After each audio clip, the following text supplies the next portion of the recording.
this webtoon is top tier. Okay. Suhee0 is an extremely good webtoon. It follows a person who just happens to fall into streaming. They didn't really have any, any desire to stream. She just happened to fall into it. And again, I can't even talk much about it because it's the story is what makes it, right? But she happened to fall into it as a result of her happening to show up on her brother's stream. I can't show you it, so just go read it. It's free. It's free. It's free. I mean, if it's free up to the latest episode, then you have to spend money on it. But it's free otherwise. You know what I mean? Listen, where else are you going to be able to read stuff for free, right? Even books cost money. And well, actually, this is not free. I guess you pay, technically, it's not free because you pay a subscription fee in the form of a fee to your ISP every month. But Webtoon doesn't see that, so they're giving it for free.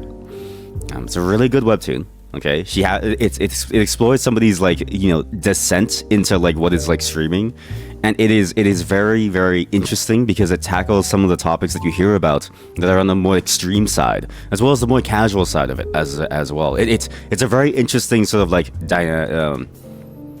dynamic story with the way it handles these points of tension with these points of relief. It's extremely telling that the thing that you feel when you read this all the way through is a sense of dread. I dread every night when I can read a new episode of this, or every 1 or 2 weeks. I forget how often this updates. Every Saturday. So last night, when I see that there's a new episode, in my heart, I feel oh no, I feel heart palpitations because I'm oh god, what is gonna happen next? You just never know. You just never know. And it's really good. It's really, really good. I think it draws a lot of inspirations, at least that's what it feels like, from other streamer stories. So we know about, in terms of streaming, how bad it can get, right? I think it was Amaranth who mentioned it. There was a stalker for her. Actually quite a few female streamers, women streamers, female streamers, I don't know. I feel weird saying females because everyone, it's so dehumanizing to call someone female, you know what I mean? I don't know, it's just weird. Because some guy, because it's the phrasing of it. It's saying hey, all these guys, and then saying hey, all these females. It's weird. But yeah, basically these streamers, they would talk about these stalkers and how they would just follow them around and just wait outside their door and stuff, right? There was another case of a streamer, I think in South Korea or Japan. Some guy was stalking him while he was doing IRL streams for the past month or something, and I was Jesus Christ. And so it happens to everybody, right? But it's the ones I've heard the most about were the women who stream, right?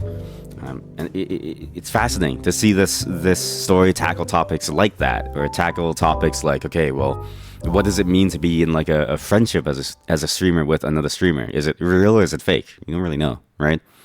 What does it mean to have a relationship between a streamer and a viewer? These are all very complicated questions, right? Because it's technically we're all in a relationship, right? Whether or not that's a real relationship, that's sort of up for debate. But there's a sense of disconnect between who you are and who I am, because we only ever see a glimpse of what we provide and put out onto the internet for each other. But it feels a lot like being with your coworkers. You feel you're a lot closer to your coworkers than you actually are, at least for some people. Or for most people, I imagine. I feel most people that I talk to have had this feeling, because you spend so much time with them and you spend so much time bantering with them, but you never really get down into the nitty-gritty of who they are, right? And you never really understand how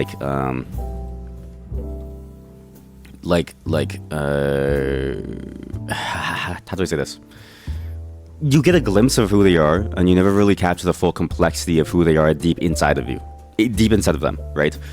You only ever see this tailored image that they themselves put out into the world, and that you yourself put out into the world. That's all they see of you too. But because you spend so much time in close proximity, it feels like you're learning a lot about each other, because you can just shoot the shit about anything, and having any sort of conversation feels very, very misleading, because a conversation and any social interaction, it starts to foster feelings of closeness, even though you may not actually be as close as you think you are.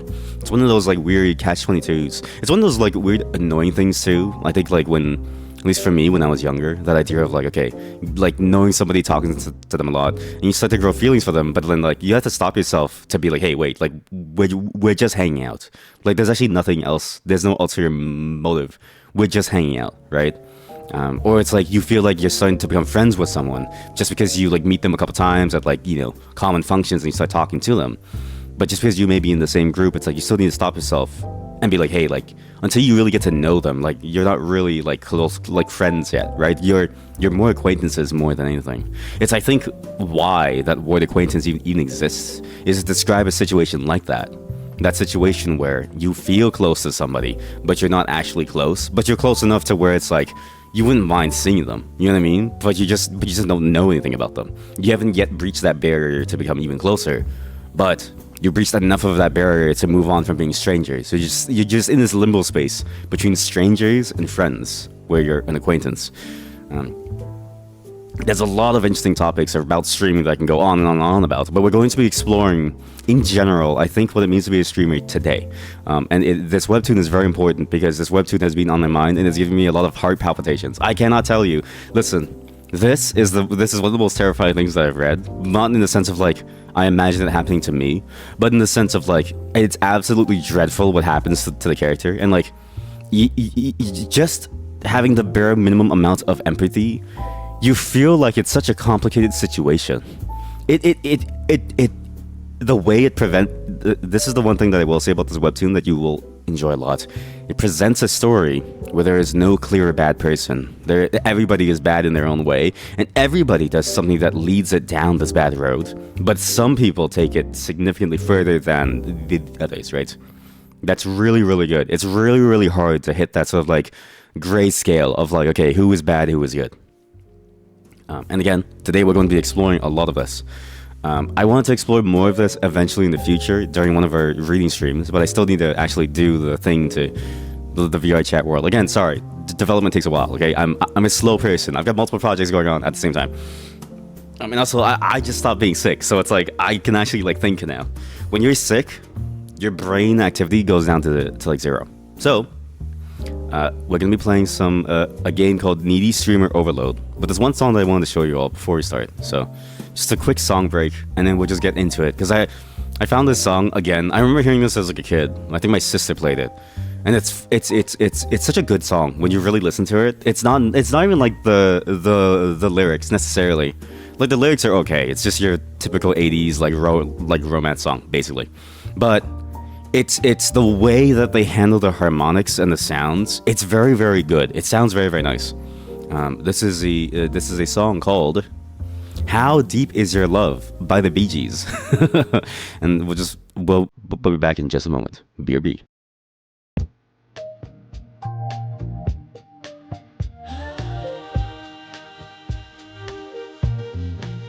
Tend to have this thing that they do where they never understand how to do like a full outro.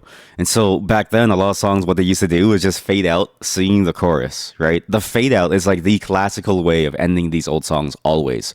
I don't know why that was such a major thing. I would have expected them to maybe do like a good ending, but I found the same issues when I was writing my own songs, right? It's like, it's really hard to know how to end the song. It's really, really hard to go from that to, to like do a transition that sounds well and good and natural, and that ends on a nice vibe, on a nice feeling, and that captures the essence of the song and like gives it finality without just fading out. It's very, very difficult, especially for some songs. The fade out works too because it gives us ethereal feeling. But I wonder how they do it live on stage, right? If the Bee Gees did this, would it just like slowly draw the curtains or put the shadows down and then force them to like just like slowly fade out as like they're like as their sound engineer slowly tunes the volume down? I don't know.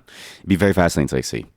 Also, back then, people wore the tightest pants. All right, all you saw in these music videos was bulge and ass cheeks, just bulge and ass cheeks everywhere. We're gonna play some Needy Streamer Overload.